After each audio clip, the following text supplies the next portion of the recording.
কিন্তু আমি আব্বাস সিদ্দিকীকে আপনারা দেখবেন অন্যায়কে অন্যায় বলি, সে যেই বলুক। আমার দেশের প্রধানমন্ত্রীও যদি ভুল কথা বলে তার বিরুদ্ধেও কথা হবে, ঠিক না বেঠে? সে প্রধানমন্ত্রী তো কি হয়েছে, সম্মান দিতে গেলে সম্মান দিতে হয়, সম্মান দিতে গেলে সম্মান নিতে হয়। আপনি প্রধানমন্ত্রী, আপনার চেয়ারের সম্মান আছে, সম্মান দেবো, কিন্তু আপনাকে সম্মান নিতে গেলে সম্মান দিতে হয়। আপনি আমার রাজ্যের সিএম, আপনার চেয়ারের দাম আছে, সম্মান দেবো, কিন্তু আপনাকে সম্মান দিতে গেলে সম্মান দিতে হবে। আপনি আমার ইসলামকে আঘাত দেবেন, আমার কোরআনকে আঘাত দেবেন, আমার রসুলকে আঘাত দেবেন, আপনার প্রশাসন তাদেরকে গাইড দেবে, সে প্রধানমন্ত্রী হোক, রাজ্য সরকার হোক।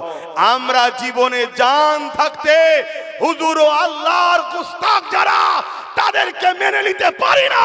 যারা মেনে নেবে তারা ইমানদারও থাকতে পারে না। কথা মাথায় ঢুকছে না? ঢোকে না? ইমানটা কি? জানের থেকেও আল্লাহ রসুলকে বেশি ভালোবাসার নাম ইমান। তো যাক, আমি কথা সংক্ষেপ করবো, একটু দোয়া করবো। সকলে বসুন।